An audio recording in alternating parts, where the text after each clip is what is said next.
Okay, Boker Tov. Today's daf is Nun Zayin 57. We're in the middle of a whole discussion of Sheva Mitzvahs B'nai Noach. We pick up in the Tani B'nai Menashe. I guess we'll pick up from there. It's about 10 lines from the bottom. Nun Vav Amud Bet, 4, 5, 6, 7, 8, 9 lines from the bottom. And what we had done is, first we had a whole discussion. Well, first of all, we saw that some people have add some or have some different mitzvot from the classic. The classic, again, is the big three of Avodah Giluy Shlichus Tamim, and then Aleph Bet Gimel Daled, Eivrim Minachai, Berachos Hashem, Gezel, and Dinim. All of those are actually initially learned from Sukkim about Adam, not just limited to Noach.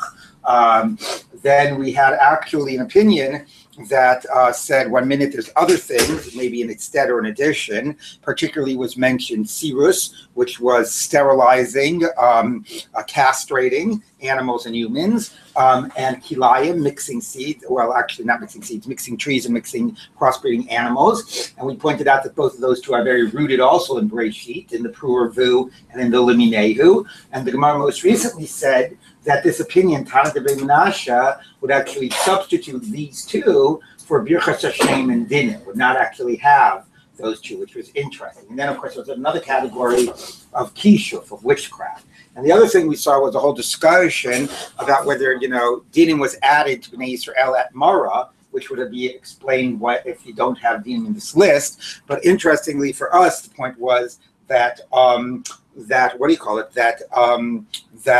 it was an exploration of what's included in Dinim. And included in Dinim seems to be, first of all, the setting up of a court system, courts in every town, in every region, and so on. But also consistent with Ramban's approach. We said Rambam just limits it to a court system. Ramban's approach is it seems to be substantive law. It's learned from the pasuk about to do righteousness and justice. Of course, you might want to say that means to enforce those laws, but it seems to create a system of laws. And in particular, the Gemara discussed whether dinim, whether knasos would be included, because a knas, the way Rashi says, isn't really about tzedakah or mishpat. It really isn't about righting a wrong, and it really isn't about compensation and sort of that those aspects of civil law. It's going beyond that. It's fining and so on. But that certainly seems like dinim includes substantive civil law that's about creating a just society. That's obviously very important if it includes that entire idea. And the other final thing we mentioned, which is going to be a recurring theme today, is that that the way in which it's adjudicated in a Jewish court is different than in a non-Jewish court. And the little sort of distillation of that is Ada, Edim, and Hasra. Ada means, well, we learn out Ada, and Ada is 20 plus 3, whatever, a basin of 23. There they can have even one judge. So there's no formal size of the court. Adim, we need 2 witnesses. They do not need 2 witnesses, maybe even hearsay or whatever, circumstantial evidence. And Hasra'ah, we need warning, and they adjudicate even without warning. Okay, so that's a nice distillation of those differences. Now we pick up from the, actually you can start from the word Tana, the word Tana. It is 9 lines from the bottom, Nun Vav Amud Bet. Tana B'nai Menashe. So the one who says Dinim came later with Bnei Yisrael at Mara is the Tana of Bnei Menashe. The Mapik Dach V'Ayosach takes out Dinim and Birchas Hashem and puts in Sach, Sirus, and Kilayim. The Tana B'nai Menashe, because we talk from the house of Menashe. Sheva Mitzvahs Nitzdav B'nai Noach. The classic 3. Gezel V'Eivrim Minachai. And now, instead of Dinim and Birchas Hashem, Sirus V'Kilayim. Sterilizing and crossbreeding. Rabbi Yehuda Omer, Adam HaRishon lo nitzdav el avodah zara bilvad. So here's a radical opinion. Adam HaRishon was only given avodah zara. Now, he might not disagree. Rashi says maybe he gets other mitzvahs by Noach, but don't root them all in Adam HaRishon. Don't try to say all 7 came from Adam HaRishon. Adam HaRishon only got avodah zara bilvad. Shenemar vayitzav Hashem Elokim al ha'adam.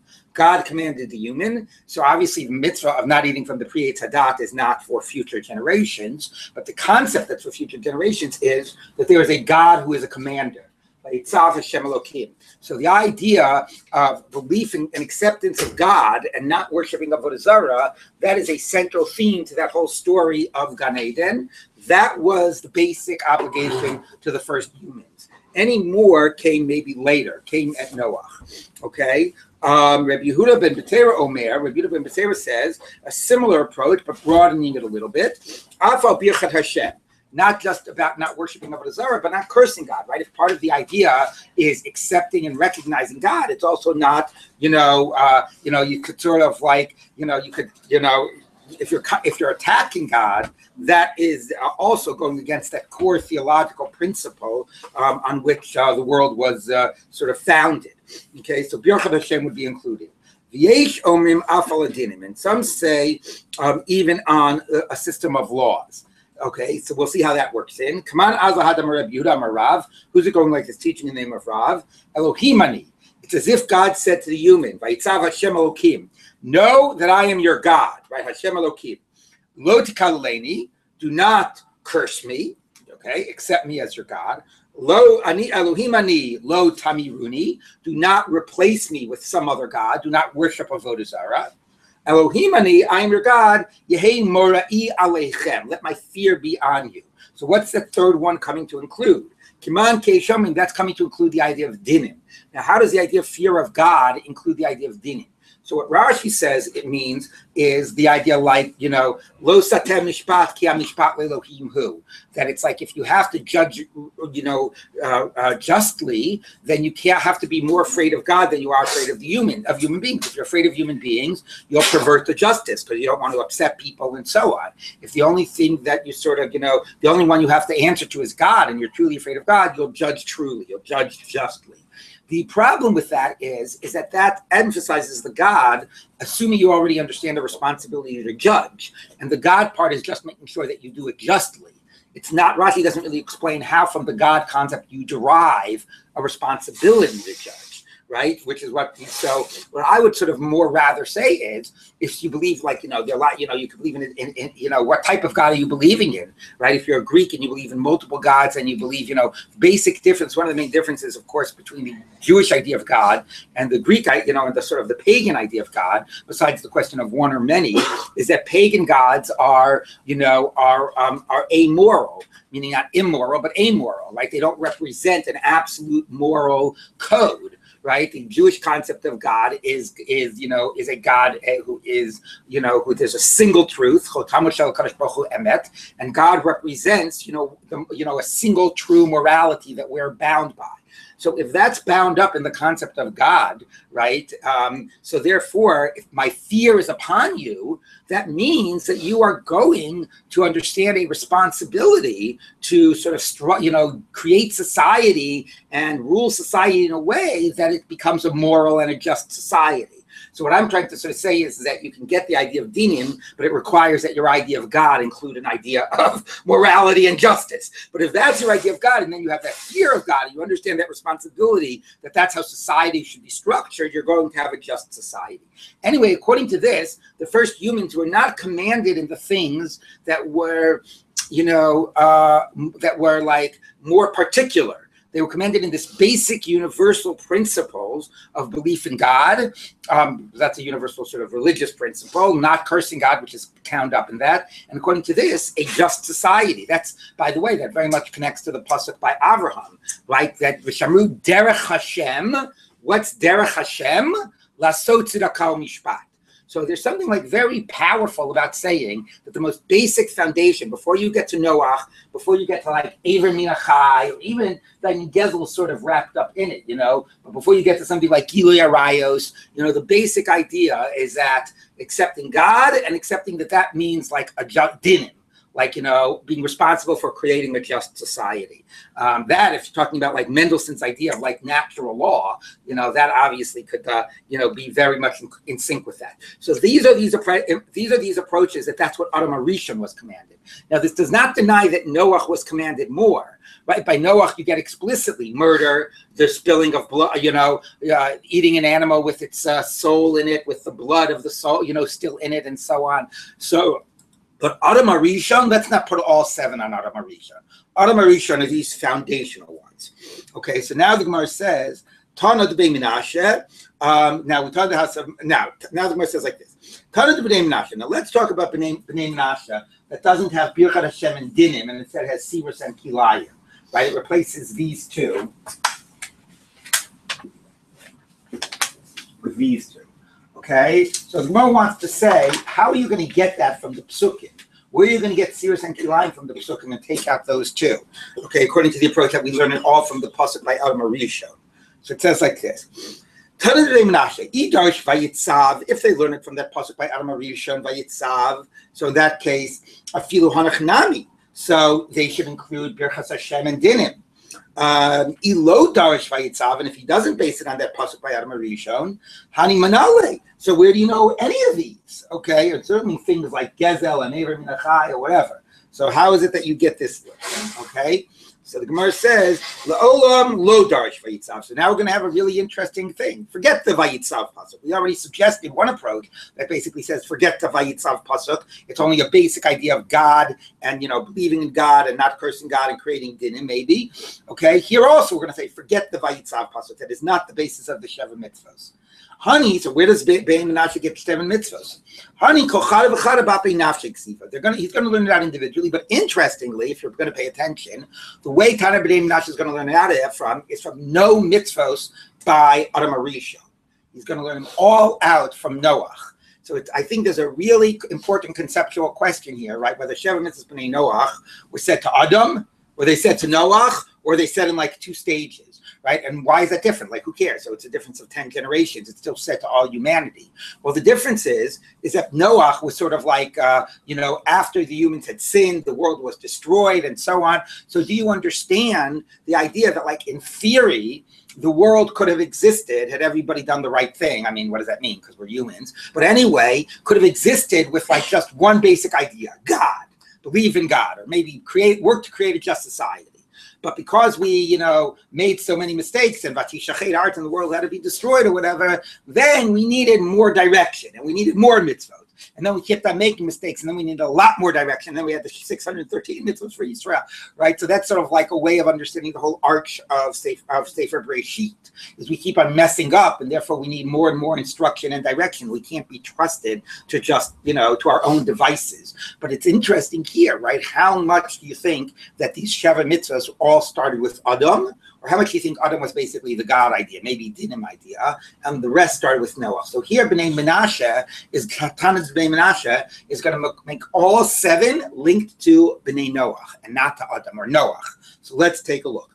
Avodah Zarah v'Gilui Arayos, Avodah Zarah and Gilui Arayos, Tichsiv, Vatishachet ha'aretz lifnei ha'Elohim. So this is top of Nun Zayin Amud Aleph. The land was corrupted before God. V'tana debei Rabbi Shmuel. Rabbi Shmuel teaches to corrupt means sexual sin and idolatry. All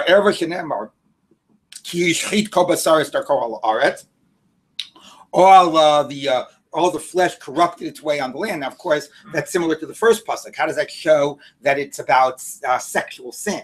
So Rashi says the word derech means like its natural way of being, and maybe also the word basar emphasizes like, certain like fleshiness, so a certain corporal aspect to it. So it means it's sort of way of sexuality, corrupted sort of the natural sexual, way in which animals sort of, exhibit their sexuality. So, crossbreeding and other types of sexual sin. So somehow that's associated with that word havashchasa, and avodas kochavim and idolatry deceive. Pentash chisun, lest you act corruptly. And you make for yourself some type of an image. So the word tishachet is a word that means idolatry and sexual sin. Now, this doesn't show you where they're commanded. It shows you that they're being punished. But it's inferred. If they're being punished for these sins, then clearly they were commanded not to do them. Okay, that's at least the logic of the rabbis, that, every punishment requires a warning and a commandment. Yes. Isn't there then an issue also with Cain? That, like, how would he know? Right, and how did God hold Cain responsible? Right, so therefore some of it was early. Right, so, well, I think that's an interesting question, right? According to, like, why is God holding Cain responsible? I have a whole, it's not even a Dvar Torah, it's a whole, like, derech and understanding the whole thing, but I guess I'll say it in one. It ruins it to say it in one sentence. But anyway, but I will say the following: what's fascinating is that according to the idea that humans were commanded in murder based on the pasuk by Avraham, by Adam, okay, then Cain could be held responsible because he was commanded. But if it's only was only commanded in it later, right? How can they be held responsible? So Chazal certainly are understanding, like the same way it infers from the fact that they're being punished for sexual sin, they must have been commanded. Chazal would presumably say we can infer from the fact that Cain was punished that he was commanded. Although interestingly, that's not the argument that's going to be made. We're going to see that the argument about murder is based on a different pasuk, a pasuk that comes after Cain, a pasuk that comes after the flood. So it's a good question. Like it never goes back and says, wait, but if the murder was only commanded after the flood, right? And how can you assume that if there's punishment, there was commandedness? Whatever happened to Cain? He was punished without being commanded. So that's a really good question. I mean, I would say that, by the way, and this is not just my own approach, like I once heard like the basic approach like this from Dr. David Schatz, and it's all based on an understanding of what the first sin was. Now we're getting to a whole big thing. So I'm gonna say it in one sentence. But the first big sin, by the whole Eitz Hadas Tov Hara, what was that sin about? Was it just about an arbitrary command and defying God's authority? Like that's, but what is about Eitz Hadas Tov Hara? So a approach, it's already sort of, Hirsch says something similar, but this philosopher, Michael Wishgrad, says it in a very nice way, in a very clear way. He says that the basic sin was, what's to Ladas Tov Hara? Ladas Tov Hara is who gets to, whose moral judgment determines, meaning it's not a question of will you just obey God. I can trust, you that what I know that something I'm doing is wrong and choose to do it anyway. I can know it's wrong to go smoking or whatever, to smoke or to go drinking, but I can do it anyway, right? But it's very different when I say I actually don't accept that it's wrong. I think it's right. So the sin of the Eitz Hadas Tov Hara was not Adam and Chava saying like we're not going to listen to God. It's saying we're not going to trust God in terms of what's good and bad. We're going to decide for ourselves what's right and what's wrong. So if that was the sin, right? And now that I'm saying this, I have to say the whole thing or parts of the whole thing anyway. So it's very interesting, right? Because God, right, Vayar Elokim Ki Tov, God creates the world and God determines that something is good, right? So God knows what's Tov and what's Ra. And the human beings, therefore, according to this, their sin is that they want to be the ones to determine it. So when Chava eats from the tree, it says, as opposed to Vayar Elokim Ki Tov, it says Vatera Ha'isha Ki Tov. She's deciding that it's good. Anyway, so if you understand that, then the aftermath of eating from the tree is God is saying, oh, you want to decide what's good and bad? Then you go ahead and you figure it out for yourselves and you'll be held accountable. So therefore, Cain can't say, oh, nobody told me it was wrong. Like, listen, that was what you accepted. You wanted to figure it out for yourselves. You wanted to, so you're going to be held accountable for that, whether I've told you or not. And then the whole story of the rest of Breshit, ultimately leading up to Har Sinai, is getting back into that relationship where we're working together with God and God is giving us direction, but we're still partners in it, whatever. So now I just said the whole thing, the whole brilliant Dvar Torah in 2 minutes. What? Exactly. And the whole process is like, do we get to be adults and think for ourselves, but also be in a relationship with God and trust God's judgment? And how does that work out? So that was my whole Mahalech through all of Sefer Breshit and half of Shemos in 2 minutes. But anyway, it was a good question. Okay. So you're right. Meaning, according to Chazal, the sense you get here is not that way. The sense you get, it's also a little bit the Rambam and Mendelssohn. How much is it commandedness and how much is it natural law that we can figure out ourselves? The sense you get here is that it would not have been the Sheva Mitzvahs. They wouldn't have been punished had they not been commanded. And that it's not just that they're left to figure it out for themselves. Yes?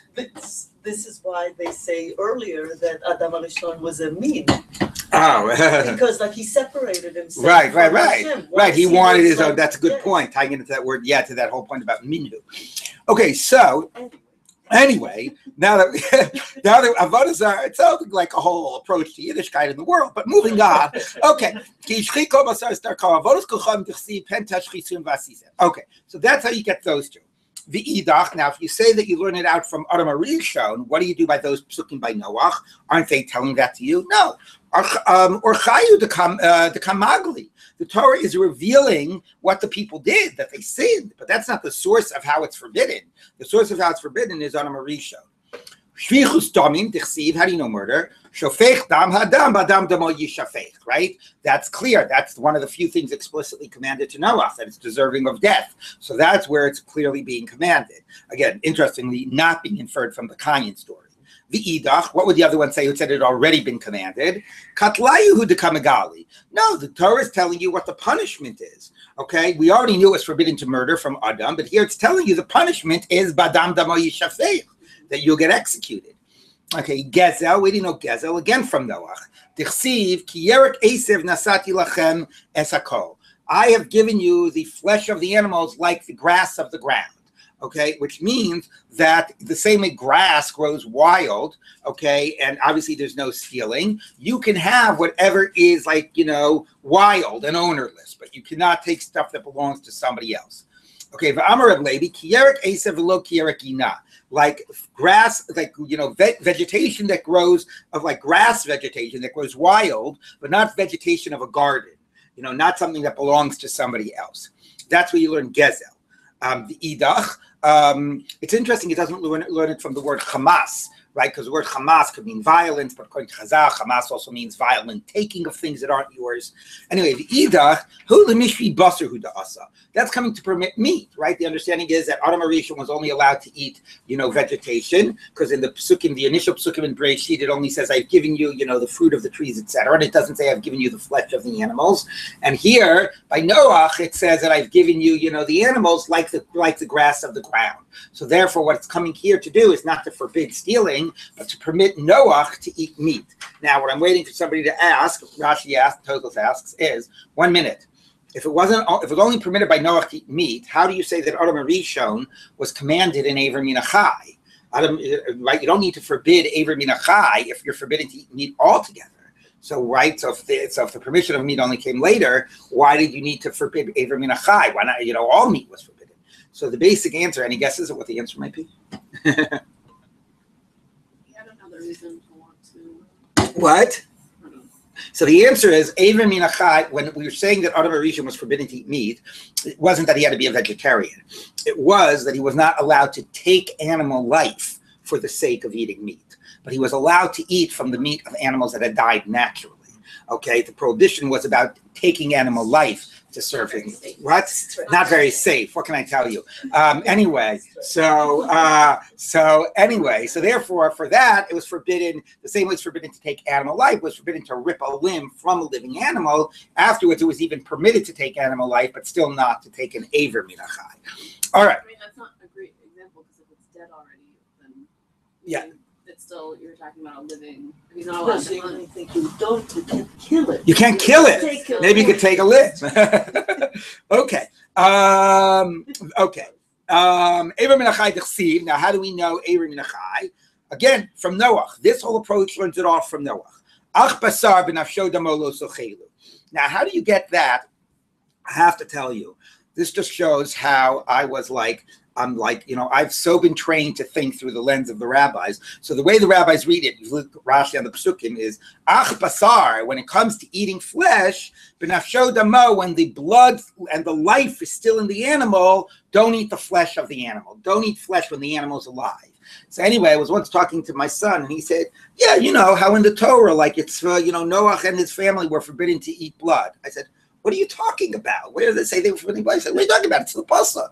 It says, ach basar, as far as flesh is concerned, b'nafsho, when the flesh still has its life force and its blood in it, don't eat the flesh. Meaning, what do you have to do? You have to take the blood out of the meat before you eat the meat. The simple sense of the pasuk is about not eating blood, right? You can eat meat, but don't eat it with its life force and with the blood still in it. Right? It's prohibiting the blood, which is, by the way, we saw an opinion before that it was dam min HaChai. Now, rabbis say it means when the blood and the life force is in the animal, don't eat the meat. But I think, I mean, he didn't make it up. I think he read it somewhere. But I think that that's a very reasonable, simple read of the pasuk, right? As far as flesh is concerned, don't eat it while its blood, which is its life force, still is in the meat. All right. But anyway, the rabbis read it to be about Aver Min HaChai. So it's again from Noach. The idach, what would the other one say if Aver Min HaChai was already prohibited to Adam? He would say to you,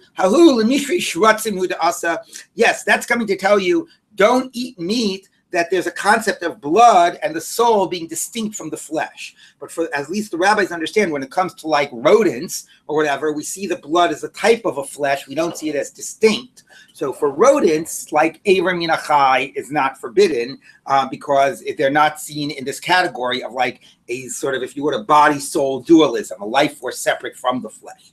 I can't exactly explain why. But halachically, the blood of rodents is considered like the meat of rodents. It's not considered like blood. Sirus, now where does he learn out? So again, he's not learning out Birchas Hashem and Din.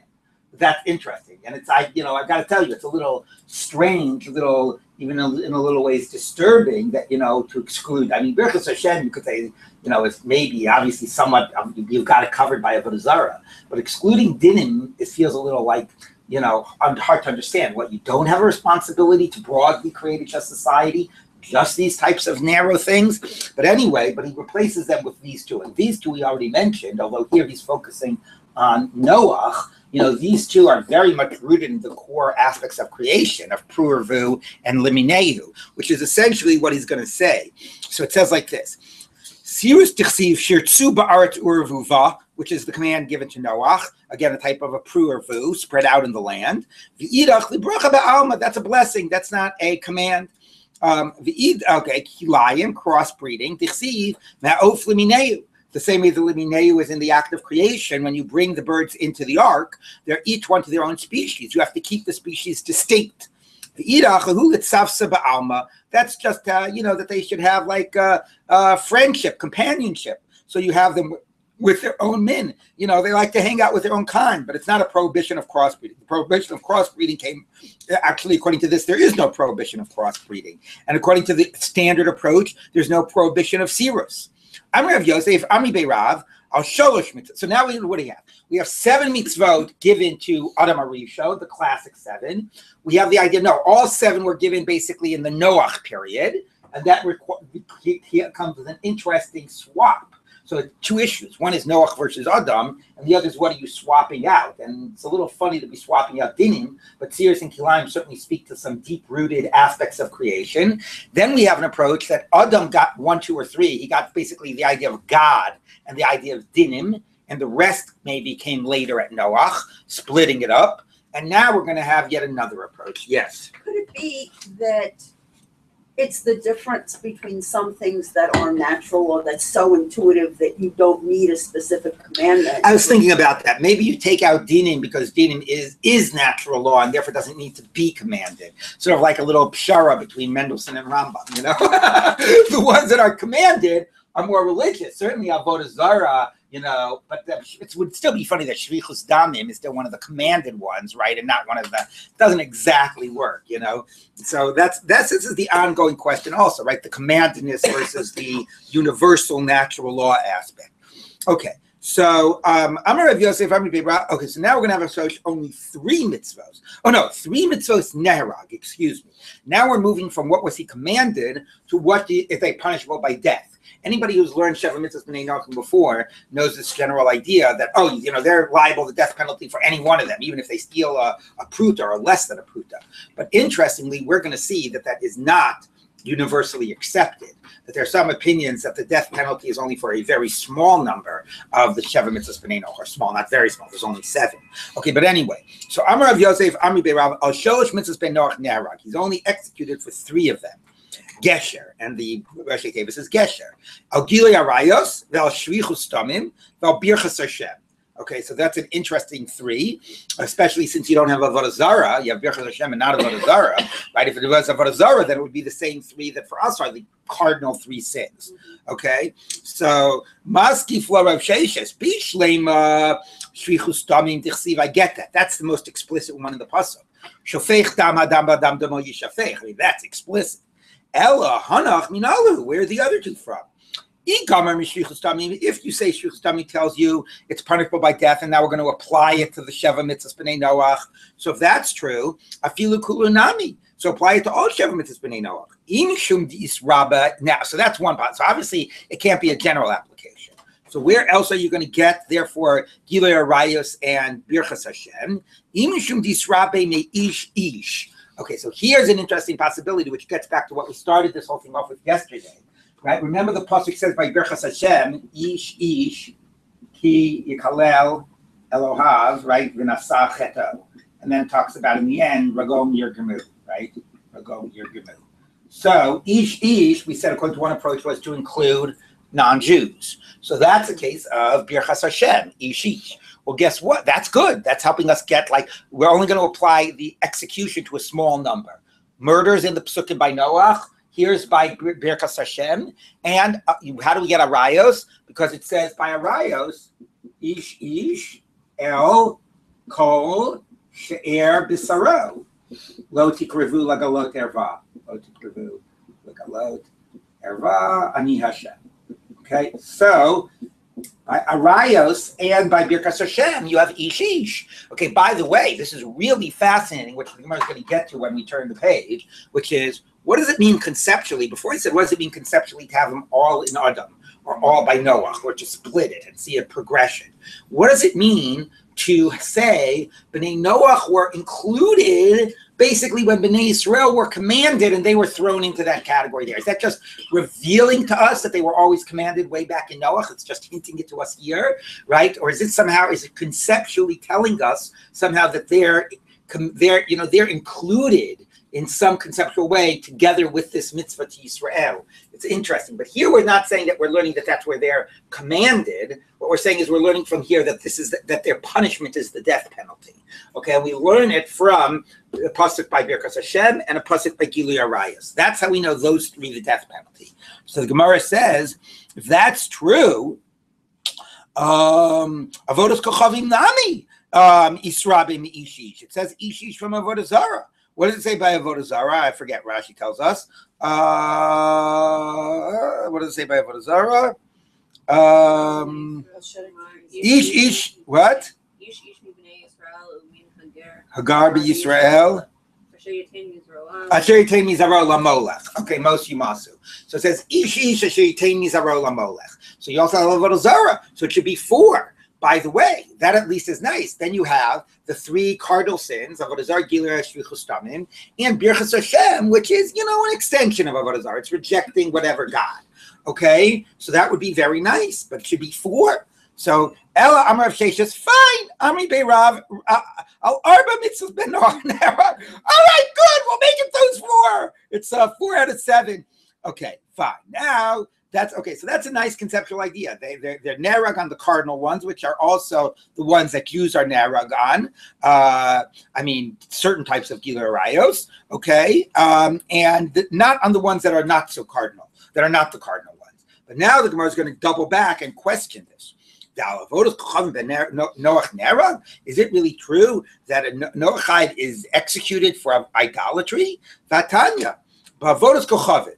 Now we're going to deal with braitas that talk about what is the scope of the Sheva Mitzvahs B'nai Noach, and how does that compare, when they're interacting with Jews, and how does it compare to what the Jews' liability is, okay? And I want to warn you that this entire next set of texts, the word we're going to be seeing now is not goy or ben Noach, but kuti. Because it's going to be, that's a signal, Samaritan, that it's going to be offensive stuff or stuff that the Jews did not want the non-Jews to have to see. Okay, so it's sort of self-censored. And even, it's interesting, even certain editions of the Gemara that have like some of the stuff that was censored out. Like, remember a while ago we had the whole Agadah about cheeses, and it wasn't in our Gemara, and it was in other Gemaras. At least some that I looked at, even those Gemaras that put back the stuff about cheeses, still keeps the word kuti in this text. So get ready. Here's another trigger warning, I guess. Okay, so, all right. Amri Beirav. So anyway, is it really true that a Ben Noach is executed by Avodah Zarah? Vatani, Yitan Brisa. Avodas kochavim, when it comes to the mitzvah, to the prohibition of idolatry for Bnei Noach, acts of idolatry that a Jewish court would execute Jews for, Ben Noach musar alehem. Ben Noach is prohibited against. Meaning what? And we discussed this yesterday. So things like shows of adoration, hugging and kissing that were not acts of worship would not be included in Bnei Noach, because that would not be an act of worship in a Jewish court. The other interesting question was, how about making an idol? Would that also be excluded from this? Okay, but right now that's not our interest, exactly the scope. Our interest is the phrases. It says Ben Noach is prohibited. It doesn't say, and logically it should have said executed, because it should have said, the logic line should have been, Dvarim shel beis Yisrael memisin aleihem, a thing that a Jewish court would execute. Ben Noach, right, is nerag aleihem, right? Ben Noach is executed. You just said memisin, right? So the fact that you switched from a Jewish court executing to a Ben Noach warned against sounds like it is not the death penalty. All right. So ashara in, it's only a prohibition. Misa lo, it sounds like it's not a death penalty. So Amar Rav Nachman bar Yitzchak, ashara shelahen zuhi misasan. No, they're warning that is their death penalty. Now, what does that mean? So I will tell you again, when normally the way this phrase is interpreted in a lot of rabbinic discourse means that even though the Torah never says to them, never says, if you do this, it'll be punishable by death, the fact that God prohibited it means that it's deserving of death. Now, why should that be true more of them than of us? I'll get to in a minute. But but that's sort of the normal way that that's understood. That could also be an explanation of well, let's say they weren't intentional. They were shogeg. Let's say they didn't have warning. No, ashar shalan zuhi misasa. Because we're going to find out later that they might even be even if they're shogeg, it's deserving of death. Very, very harsh. It's just no, the fact that God warned it, that means you're deserving of death. The rest is all your responsibility. If you're ignorant or whatever, it's not our fault. Okay, so it's very sort of sense of this harshness. Now, what's the logic behind that? The logic behind that, and some Mefarshim basically say this about Jews as well. They say, look, if God, who is the source of all life, tells you not to do something, then as soon as you violate, what God said, you sort of have lost your sort of right for living. You've gone against, this is you were given your life by God, and any sense of violation in a sense is deservable, is punishable by death. It's only through God's, compassion that allows other lesser forms of punishment than the one that ultimately really is deserving for any violation of God's will. It's a pretty austere and harsh way of looking at the world. So Rav Soloveitchik says that since we're coming up to the Ryan period, at the very end of the Yom Kippur, the Ne'ilah service, I think one of the last things we say is something about save our. I'm trying to remember the line, but it's something basically, save ourselves, mechamas yadenu, from the Hamas, from the sort of, again, could be violence, but theft of our hands. So he basically says, why of all the things do we single that out at the end of Yom Kippur? So he says, well, because in a way, any sin that we do means that we're stealing from God. We're stealing our life from God. That we're sort of taking, because we have lost our right, really, we're living, God's giving us our lives to follow God's mitzvot. So in a sense, we're taking it away from God in a way, when we violate God's will. So anyway, I'm not sure you would say it as harshly as deserving of death. I'd have to look at it again, but still. Anyway, so this is one way of thinking about this, which means, really in principle, any violation of God's will, whether you're conscious, whether you're not, intentional or not intentional, whatever, it's all deserving of death. Everything else is just going easy on you. So by B'nai Noach, it's sort of left at this state. That's normally the way that phrase is interpreted. However, it's not probably what the Gemara means here, because the Gemara here, remember, is working with the sense that only 4 mitzvahs are deserving of death, not all 7. So it's not saying that philosophically any prohibition, any violation of God's will is deserving of death. And Rashi says that it's not making a sort of a philosophical or religious comment, it's just making a textual point. When the Breita says they're warned against Avodah Zarah, the Breita means, by saying warned, it means that they're killed for it. The Breita isn't being specific, okay? It says that they're warned against it, but that means that would be something they'd be executed for. It's just not going into that level of detail, okay? So that makes it much more philosophical and just practical. Okay, so again, we're working with the idea that there's only 4 mitzvahs that Ben Noach is killed on, the big 3 plus Birchas Hashem. What do you do by the fact that this Brisa says that they're warned by Avodah Zarah, but it doesn't say they're killed? So we say it doesn't mean that they're just warned. They are killed. It's not being specific. Ashar shalahen zohi misasa. When it says that they are warned, it means that they're killed for it. We're not being specific. Rav Huna Rav Yehuda v'kula tamidei Rav. So that's saying only 4 of the 7. Now all these other students of Rav, that was in the name of Rav, I believe. But all these other students of Rav, Amri, they said al sheva mitzvahs ben Noach neharad. Nope, for all 7. Okay, and that's normally the way we, what gets said. Okay, the Torah reveals it by one of them, by a murder. It says explicitly, all the mitzvahs is deserving of the death penalty. Okay, now that's very harsh. You steal a penny and you're deserving of the death penalty, right? Then that's where that phrase of Ashar Shalem Zuhi Misasa gets evoked. Yes, in principle, any violation of God's will is deserving of death. Okay, so now the Gemara says, Val Gezel ben Noach Nera, now that we've said all 7, so before we questioned Avodah Zarah, but now we're going to question the others. Really? Executed by all of these, even by theft? Vatani, we turn to Brisa, Al HaGezel. So what's included in Gezel? Ganav, whether it's burglary, the Gezel, or theft, V'chein Yifas Toar, or taking a captive woman in war. Right, that's a type of a theft, which is interesting, right? It's a type of adultery if she's married, but it's also a type of a theft. You're kidnapping her, you're stealing her away from her husband, you're stealing her away from her family. Okay, that would be included, even though it's in a war context. And any similar types of things are also included in theft. So what's similar, the Gemara will get to. But now we go on to talking about Jew versus non-Jew. This is the trigger warning. Okay, kuti bekuti, again, now it says kuti, but anyway, it's goy begoy. Okay, a Gentile who steals from a Gentile, the goy, I'm just going to read it for goy. The goy Yisrael, or a Gentile who steals from a Jew, also, that's all included in the Sheva Mitzvahs B'nai Noach. Yisrael begoy, however, Yisrael, and implicitly Yisrael who steals from Yisrael is usher, but Yisrael who steals from a goy, mutter, that's permissible. Not only, right, which is the whole question about whether Gezel Goy is mutter or not. Are you allowed to steal from a non-Jew? Now, if you look at the Rishonim, their gears is always Gezel Goy, by here and by other cases. But if you look in the Gemara and Baba Kama that discusses it, the Gemara discusses whether not even Gezel Goy is permissible, and not even Gezel Kuti, but it's Gezel Knani. It's always this euphemism. God forbid we're talking about anybody who's lived for the last 3,000 years. We're talking about these Canaanites, okay? But this is really a question about Gezel Goy. All right, so anyway, so we'll get back to this in a minute, but for now, our focus is on that it says that it is usher. It doesn't say that it's liable, the death penalty. V'im Isa, so why does it say usher? Nisni chayav, that you're liable in the sense that there's a punishment. Okay, the fact that it just says forbidden doesn't sound like it's something punishable by death. So the Gemara says no. Mishum tekabayl misni seifa, because we want to say in the end Yisrael bekusi or whatever begoy mutter. So since we wanted to say mutter, the contrast word to mutter isn't chayav. The contrast word to mutter is usher. So when we said forbidden, yes, forbidden and deserving of death. But we said forbidden because we were contrasting it to the word that permissible. Okay, Tanaresha usher.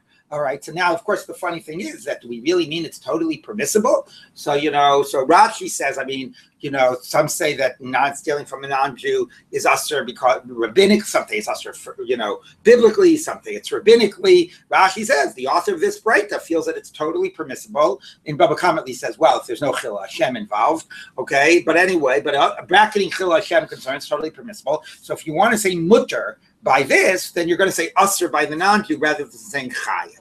So the reality is that by the case of the Sheva Mitzvahs, it is chayev, but we said usher to contrast it to mutter. Again, very difficult Gemara around this aspect of stealing from a non-Jew. But wait, it's going to get worse. Okay, so the Gemara says, "Va'kol heicha de'isli chiyuva misna misna ktani." 1 minute.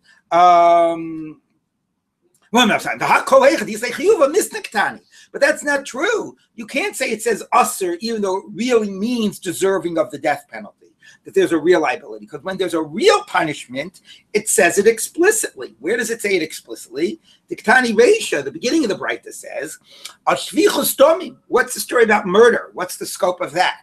So kuti bekuti, v'kuti Yisrael, or whatever, goy begoy, a Gentile and a Gentile, or a Gentile killing a Jew, chayav. That's a violation of the Sheva Mitzvahs, and they're not usher, but chayev.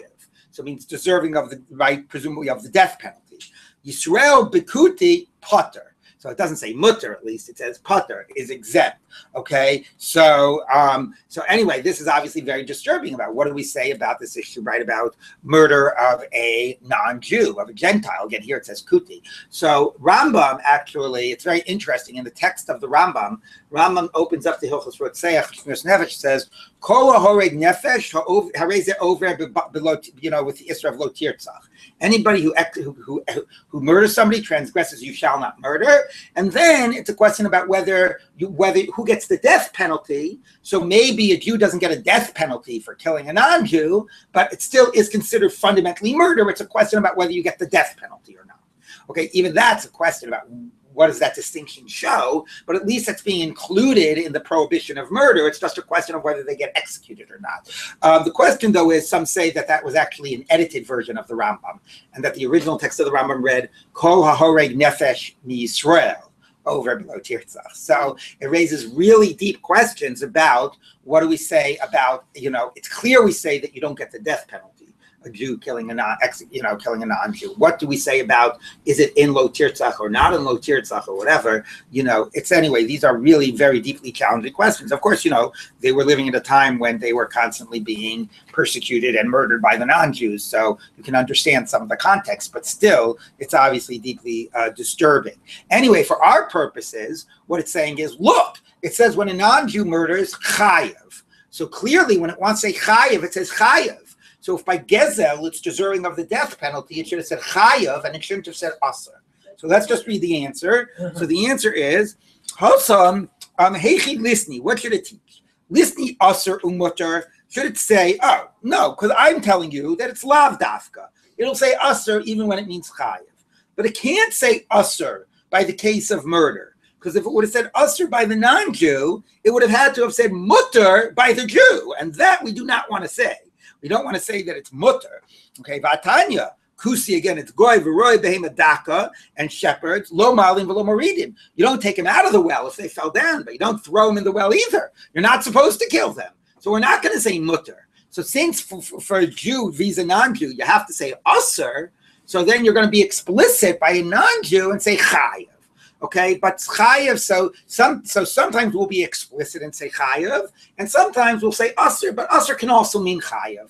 And so therefore, when we're talking about gezel, even though it says aser, it really means chayav. So what we're asserting now is it could be all sheva mitzvahs, they're deserving of the death penalty. And even though in this breita, sometimes it says chayav and sometimes it says aser, it's all equal. It's all deserving of the death penalty. It's all equally liable. Yes.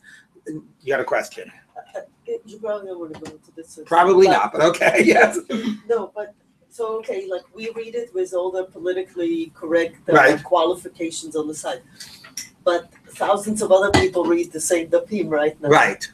And then how is it taught? Right, that is the big rest of the problem. I mean, world. when people write, look,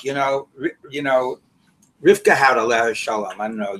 She used to be a regular of the Daf Yomi and very shkark, feminist. The other thing that she was very makbid on when we came up with the Daf was anything that had to do with not treating animals properly, because she really loved her dog and whatever. But anyway, so every time there would be like a Gemara that would be really problematic, right? I would start, in terms of our sensibilities, I'd start hemming and hawing and trying to explain it. And I just remember she said, Rabbi Linzer, it is not your responsibility to make the Gemara be okay. She says, but what the problem is that if we try to smooth it over, then we're not acknowledging, right, the problematics of it, and we're allowing, and therefore and therefore she said, and she's right. Of course, the biggest problem is places where it's taught where you don't highlight, you don't have to come up with an answer. But if you don't acknowledge the problem, then you just internalize the sense, oh, so killing a non-Jew is not really so bad. Stealing from a non-Jew is fundamentally permissible, and that is the big problem. The big problem is that when we don't sort of, in all the places, exactly as you said, all the yeshivas and all the places where it gets taught without being problematized, And look, these Gemaras are quoted by some rabbis in Israel, relating to some very practical political issues and attitudes, whatever, it's not just theoretical. So it really is a deep issue. All right. Anyway, so moving on. Okay. So where were we? Kiyot now. Kiyot sebo begezel mahi. When we say gezel includes similar things, what do we mean by similar things? Amar Rav Acha bar Yaakov lo nitzrucha ela lepol bekeren. A worker in a vine that they are now that he's not allowed to take from the grapes as he's working. So the Gemara says 1 minute. Pol b'kerem ema. What period? At what stage? Ibishas gemar malacha. If it's when it's harvesting at the end of the process, harvesting the grapes. Heterahu. It's permitted. Now, how do we know it's permitted? Because it's permitted for a Jew. And just because it's permitted for a Jew, it means it's permitted for a non-Jew. It's a very fascinating question. Is this based on a principle that we're going to see later? that the Gemara says that there can't be something that's permissible for a Jew that's forbidden for a non-Jew. Like there's got to be an assumption that, since we have 613 mitzvahs, we're obviously, at least as restrictive as, as the Sheva mitzvah. So that's to be more restrictive, can't be more lenient. Maybe, but of course, in issues, by the way, of whether he's allowed to take or not, I don't know if it's restrictive or not restrictive. It's like you're allowing, it's nice to the worker, it's not nice to the, it's not nice to the owner. I mean, the owner has to give something up. It's not clear to me, like, which is the more harsher rule. But it seems also that a way of reading it is not the comparison of Jew to non-Jew, but the Gemara's understanding that there's something like the fact that by a Jewish worker they're allowed to eat when they do the work, reflects somehow deep sense of like that there's a fundamental, like an animal even, you don't muzzle, some deep sense that there's a natural right to do that, to not restrain somebody from doing that, not even restraining an animal. So presumably that has to be permissible by non-Jews as well. So it's really fascinating. The Gemara understands that it's permissible by Jews, it's got to be permissible by non-Jews. Why is that? Is that based, again, on this comparison that Jews have to be at least as strict as non-Jews, or is it based on like some understanding that there's some deep right to be doing this? Anyway, so Ibashas Gemar Malacha Heteru, it's permissible. Ila B'Shas Gemar Malacha, and if it's eating from the food when they're not doing that final act, so Gezem Al, so it's real theft. So it's not Kiyotsebo, it's just a straight theft. So of course it's not the way a lot of people think, stealing from my work supply closet, that's not real theft, okay? So it was like, no, you don't need an extra thing in the Breita to teach you that. That's real theft, whether you think it is or not. Ella, Amarav Papa, lo nitzrucha ella pachos mishrei pruta, less than a penny, okay? A pruta is actually probably less than a penny. But anyway, even less than what we would consider to be the minimum denomination, less than a penny, which we would consider to be not even real money, that is included. You combine those two, so a non-Jew steals less than a penny and they're chayiv misa. All right? Anyway, so that's why it's a chiddush, even less than a penny. Yahachi, says the Gemara, Kuti b'Yisrael aser. So then why, when a non-Jew steals from Yisrael less than a shrei pruta, is that aser? Why not? Habar mechilahu. A Jew will be mochel. So this is interesting. The Gemara assumes that the reason less than a pruta is different between Jew and non-Jew initially is that Jews are nice guys. So you steal less than a penny from me, I say, forget it, I'm mochel. But non-Jews, you steal less than a penny from them, and they're not going to be mochel. They're going to be wanting their half penny back, right? It's like the exact reverse stereotype. Okay. All right. I'll just have to tell one. What's the purpose? What's the goal? What's the goal of Jewish football? Anybody know? To get the quarterback. So anyway. Okay. So anyway, moving on. Okay. So here, I just had to balance something out here. Anyway. A quarter is real money, right? Exactly. Anyway, all right. So the non-Jew won't be mochel less than the penny. The Jew will. But wait. But then why, when a non-Jew steals from a Jew, should he transgress? Because the Jew will be mochel the less than the penny. So the Gemara says, so if that's true. Bar mechilahu. No, it's true. After it's stolen, the Jew will say, mochel, don't give it back. But Sarah b'shaitim ilele, at the moment of theft, you took something from the person. There was a sense of invading the person, taking something away. That was an act of theft, even if the person is willing to be mochel it immediately. Okay, and therefore, for them, that's included in theft. Of course, the question is, so 1 minute. So the Gemara says like this. So kuti b'kuti ki yotze behen. 1 minute, says the Gemara. But if that's so, why would you have to tell me? Oh, from a non-Jew, not even like classic theft, even things that are similar, you're also transgressing. So the Gemara says a non-Jew gets a non-Jew. That's not just related. That's actual theft. Since they're not like, of the type of that would be mochel, for them, a penny and less than a penny doesn't matter. So on the one hand, less than a penny from a Jew is a chiddush, that you might have thought that that's like not gezel because the Jew is mochel. But the Gemara is saying from a non-Jew less than a penny, that's not a chiddush. That's not kiyotzebo. Since they're not mochel, less than a penny is just the same as a penny, and it's all the same. Now, we have to pause for a moment and say, like, okay, but like, why then a Jew from a Jew, less than a penny, like even if they're mochel, why isn't that the same transgression? And also, like, why is this punishable by death? That seems very harsh. So it all seems harsh to say it's all punishable by death. But anyway, let me just give you an analogy, which and this might sound a little shocking, but it helps explain it. If somebody wounds another person, so what's, breaks their arm, what's their liability? They have all these financial liabilities, right? To pay for the doctor bill and to pay for the injury and all those types of things. Let's say somebody wounds, do they get any other punishment other than financial? No. Let's say somebody wounds another person, a type of a wound that's less than a pruta. I can't even imagine what that would be, but a type of a wound that the financial payment for it would be less than a pruta. Do you know what you do to the person? He doesn't pay any money, but you give him lashes because he transgressed the prohibition of wounding a fellow person. So the question is, well, why not give everybody lashes? No, because in cases where it's about paying money, we focus on the restitution, not on the punishment. But when there is no restitution, we focus on the punishment and on the lashes. So therefore, the way Rashi explains it is that when a Jew steals by a Jew, what does it say? It says if you steal v'heshivet hagzela, the focus is restitution. Since the focus is restitution, therefore, it's always about paying the money back. Now, you would say, so why not if I steal less than a pruta, shouldn't I get lashes? Okay, so there it's even worse. It's even different than the wounding case. There's a whole focus. By wounding, I've actually injured you. And that stands by itself, forgetting what I've taken away from you. But by theft, it all focuses on the aspect of what you've lost, right? And therefore, it's all about restitution. That's for Jews. And therefore, there's only the payment. But for non-Jews, it's not about restitution. There's no paying back. So it's all just about punishment for the act. So therefore, and since for them, more than a pruta, less than a pruta doesn't matter, for them, it's all considered to be this one punishment of the death penalty. So I don't know if that helps or not, but at least it explains a type of a structure it fits into.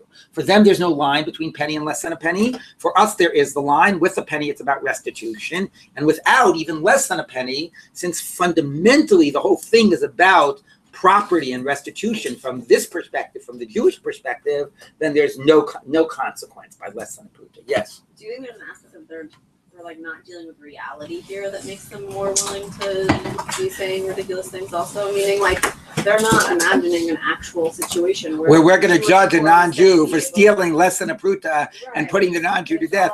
Right, so that is true, meaning it does allow them to develop, again, this is the book I mentioned. I'm going to have to find a time to bring in some of what her insights in her book, Dvar Steinitz, but in her book on this. But she calls it so much of Sanhedrin, she says, is an ideal world. Ideal in the sense of not perfect world, but ideation, imagine what should, so we're creating the structure, not necessarily this is actually how it's being implemented. This is even more so than the other, meaning right. Maybe we'll have a Sanhedrin again. Right. But do we imagine right. Well, we can imagine us judging non-Jews in the land of Israel that we have, that we have nowadays, right? All right, let's try to just read a little bit. I know it's already 8:30, but let's try to read a little bit more. Maybe we'll even turn the page. Okay, so the Gemara says, Ella, so anyway, we don't need less than a pruta. That would be normal gezel. Ella, Amar Ravacha Braid Rav Ika, Lo Nitra Ella Kovish Schar Schir, holding back a worker's wages. So that's interesting. That's not gezel in the sense that you're not actively taking away. You're just passively not giving something that they deserve. So, for a Jew also, the Gemara in Baba Metzia says that you transgress lo sigzol or whatever, but it's a chiddush that you transgress lo sigzol because so that's also included here.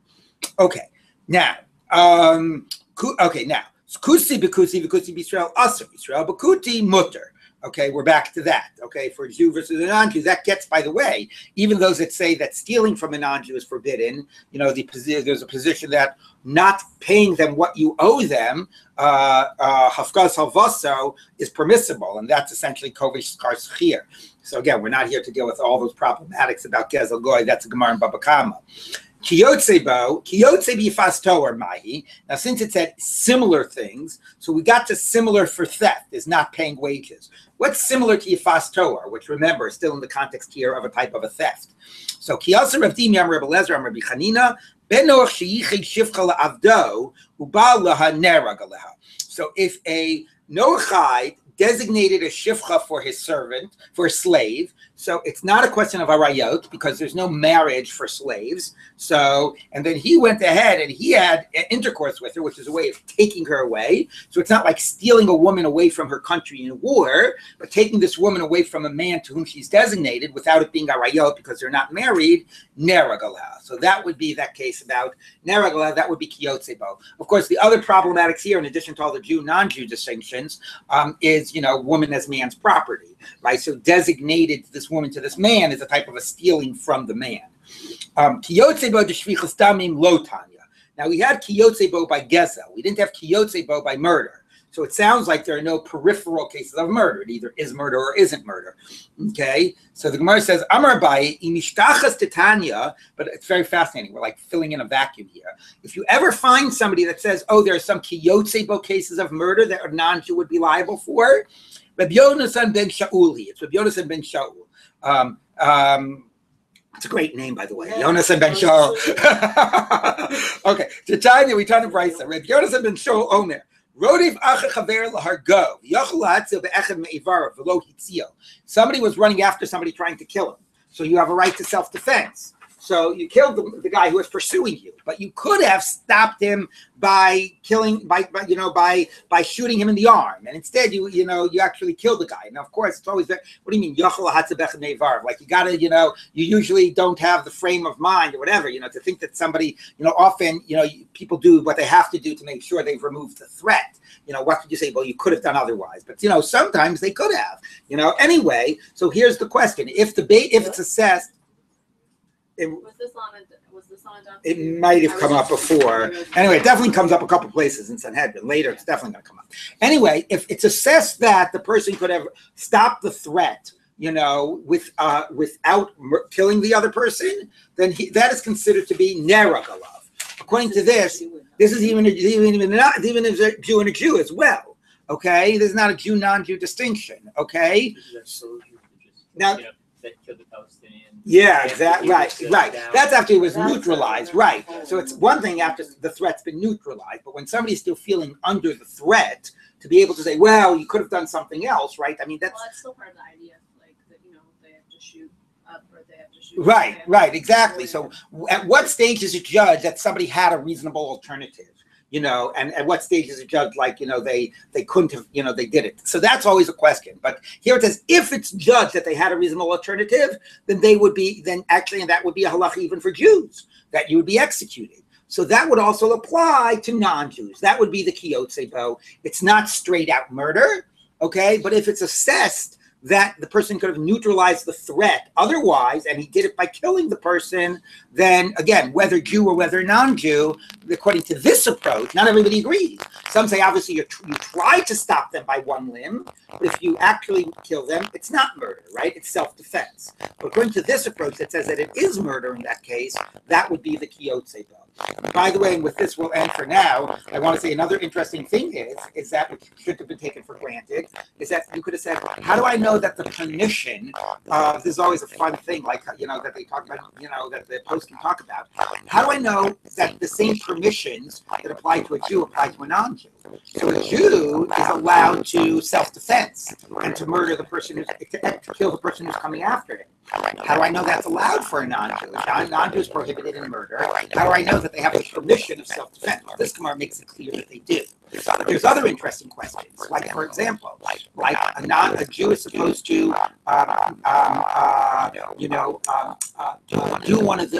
do a sin rather than give up his life. What about a non-Jew? Somebody holds a gun to a non-Jew, said, "It's a steal or I'll kill you." Tomorrow they say the opposite. Maybe a non-Jew doesn't even have to martyr himself for a vote of deal as in Shulchan stomach. Maybe he has no obligation of martyrdom. Right. So some of these have some of the sort of parameters, in how these play out among Jews, limits and the overrides. How do you play out under the concept of the Sheva Mitzvah? I know that's a fun area to explore. Okay, and we'll end with this.